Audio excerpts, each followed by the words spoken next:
To capture the Zephyrian cruiser Nexus Prime had been monitoring the human colony ship Perseverance for 3 standard rotations. Captain Vextar studied the readings with growing confusion. The vessel showed no military signatures, no weapons arrays, no shielding beyond basic meteor protection. According to their intelligence, it carried 12,000 humans fleeing their dying homeworld. "Defenseless refugees," muttered First Officer Crindell, her crystalline features reflecting the bridge's blue glow. "This will be simple." Vextar wasn't convinced. The galactic hegemony had warned about humans, but the reports seemed contradictory. Some described them as savage warriors who conquered planets through brute force. Others painted them as soft, emotional creatures barely capable of basic spaceflight. "Initiate boarding protocols," he commanded. "Deploy assault teams to key sections. Standard civilian pacification procedures." Within minutes, Zephyrian shock troops materialized throughout the human ship. They expected panic, surrender, maybe scattered resistance from untrained crew members.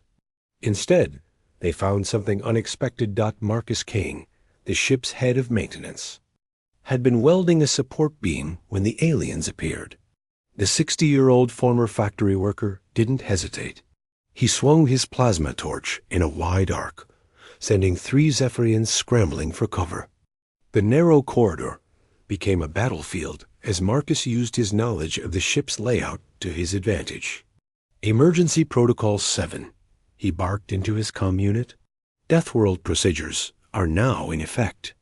Throughout the ship, similar scenes unfolded.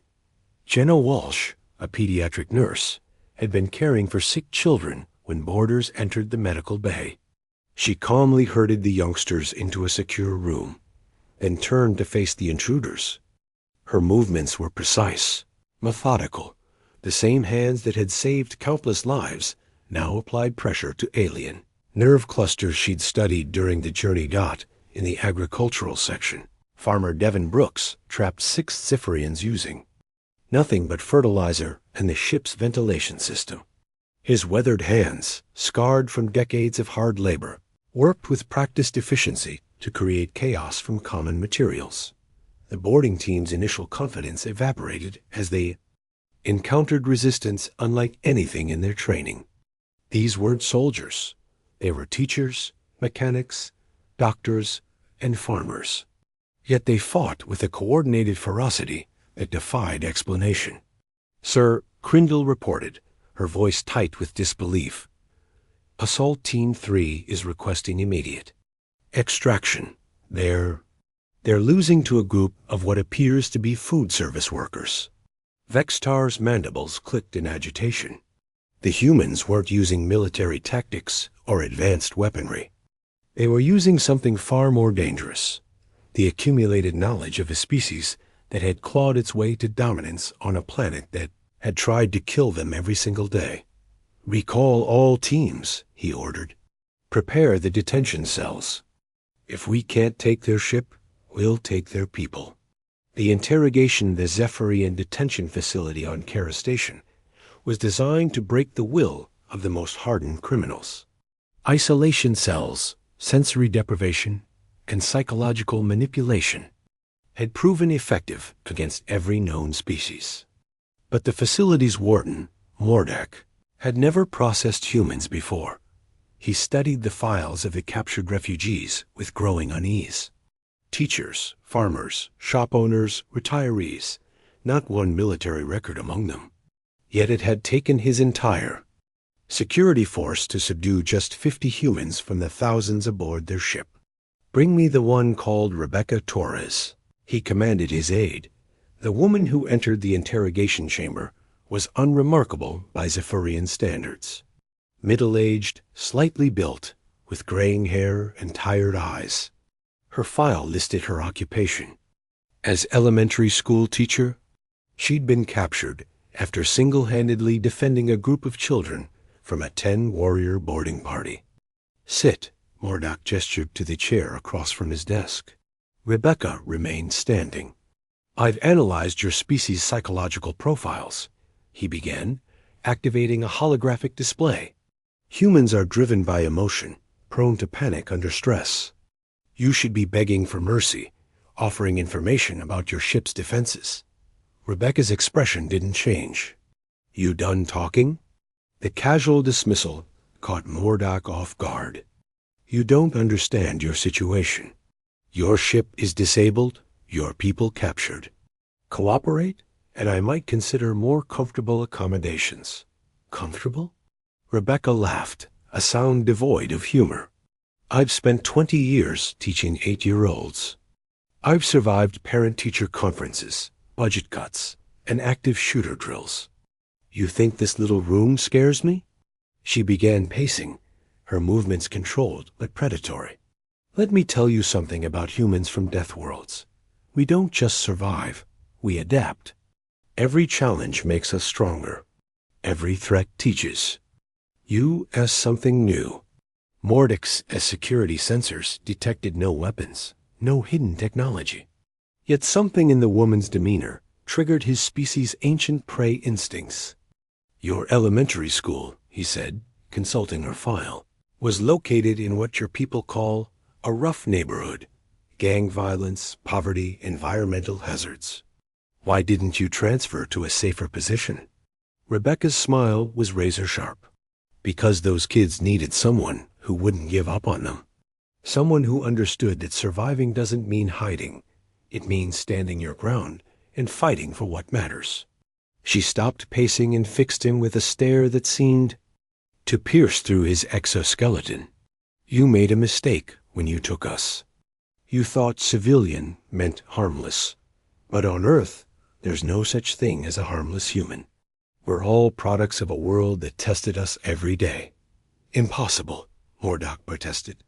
Our intelligence indicates that most humans live in controlled environments, protected from natural dangers. Protected? Rebecca's laugh was bitter. Tornadoes, hurricanes, earthquakes, wildfires, floods. Disease, crime, war. We don't get protected from anything. We get tested, and every test makes us harder to break. The interrogation continued for hours, but Murdoch learned nothing about ship defenses or human technology.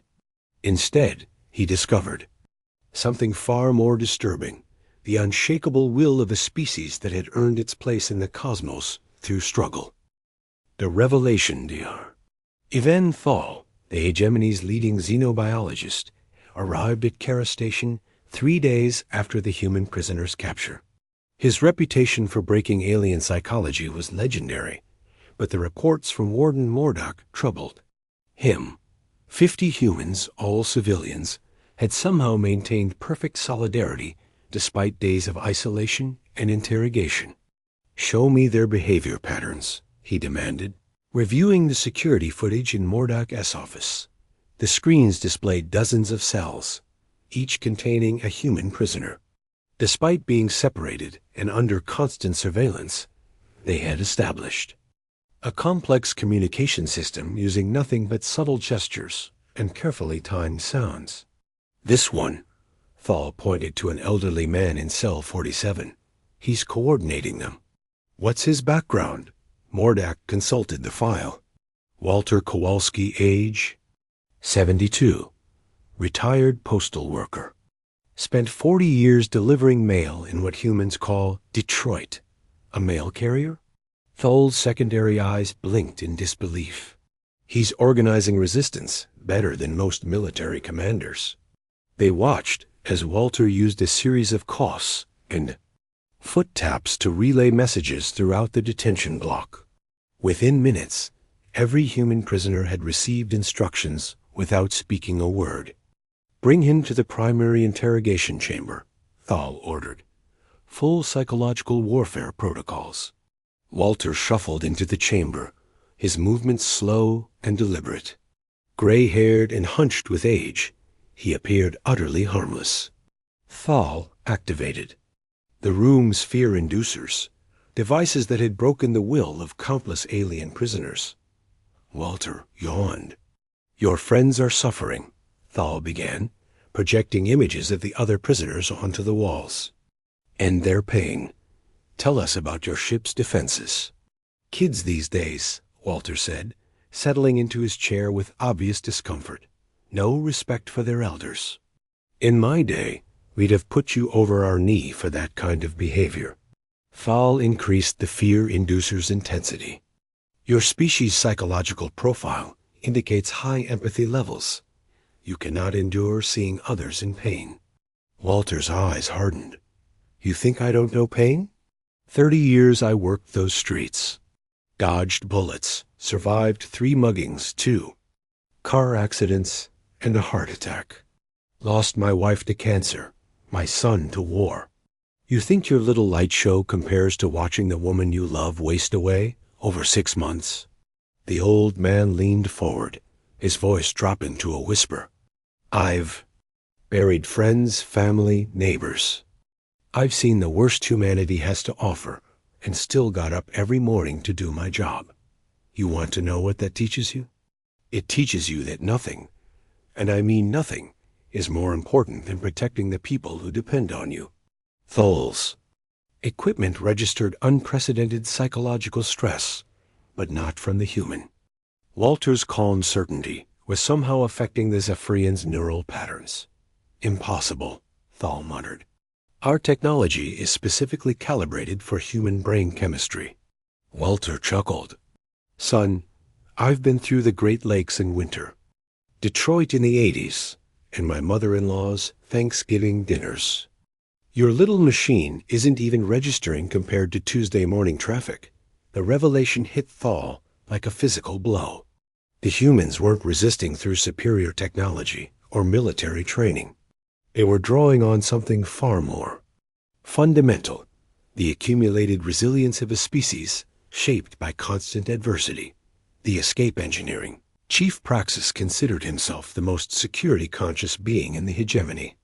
Kara Station's detention systems had been personally designed by him, incorporating redundant locks, quantum encryption, and psionic dampeners.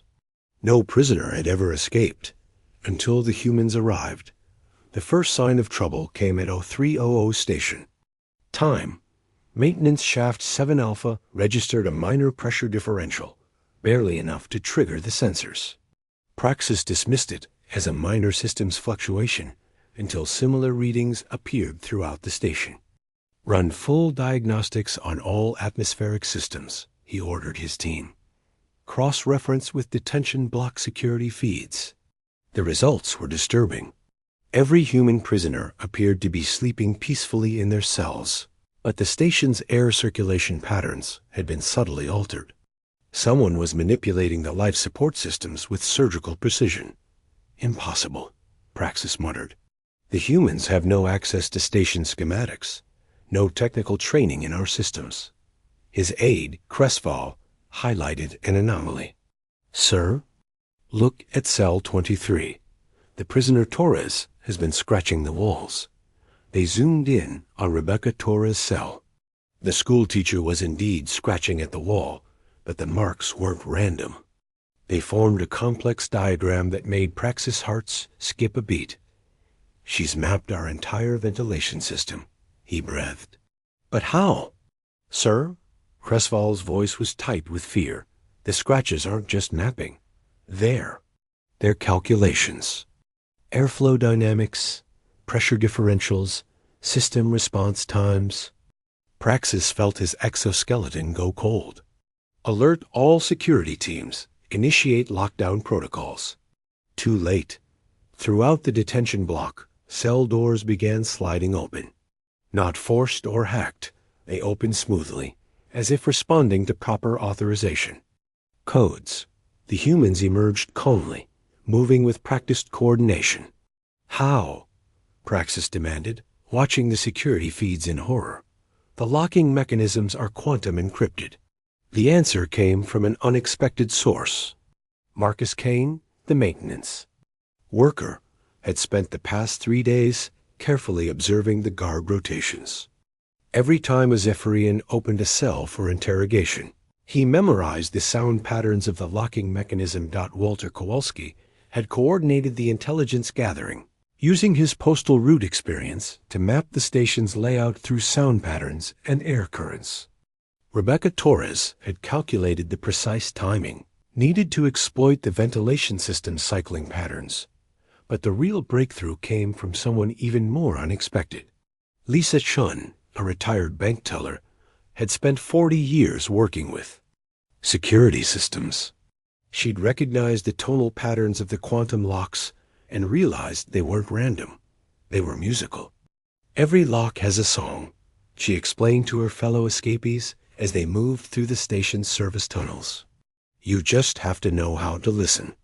The humans moved like a single organism, each individual contributing their unique knowledge to the collective effort. The farmer knew about structural engineering from barn raising. The teacher understood crowd control from managing hundreds of students. The postal worker had navigated complex route planning for decades. They weren't soldiers, but they were something more dangerous, problem solvers, with nothing to lose and everything to protect. By the time Praxis realized the scope of the breakout, 47 humans had reached the station's hangar bay. The security teams found empty cells and a message scratched into the wall of the detention block. Thanks for the hospitality. Next time, try asking nicely. The Deathworld tourists. The aftermath, the emergency session of the Galactic Hegemony Council, convened 12 hours after the Kara Station incident. Representatives from 18 species gathered in the Great Assembly Chamber, their collective anxiety palpable in the recycled air. Chancellor Vexnar, senior member of the Altarian Collective, called the session to order. We face an unprecedented situation. A group of human civilians has not only escaped from our most secure facility, but has also transmitted detailed intelligence about our defensive capabilities to their government. Ambassador Threndock of the Zephyrian Empire shifted uncomfortably. The escape was ... unexpected. Our security analyses indicated that humans would be easily contained through standard psychological manipulation. Psychological manipulation? Dr. Eving Tholl's voice carried barely contained hysteria. These weren't ordinary minds. They've been shaped by environmental pressures we can barely comprehend. Every human I interrogated displayed trauma responses. That would incapacitate most species, yet they functioned as if such experiences were normal. The assembly erupted in nervous chatter. The Crystalline Confederation's representative, Morvan, raised a prismatic appendage. Surely you exaggerate. Our intelligence suggests that human civilization is barely 3 centuries old. How could such a young species pose a significant threat? Because, Thal continued, their homeworld didn't just challenge them, it tried to kill them. Every day, for millions of years. The survivors aren't just hardy.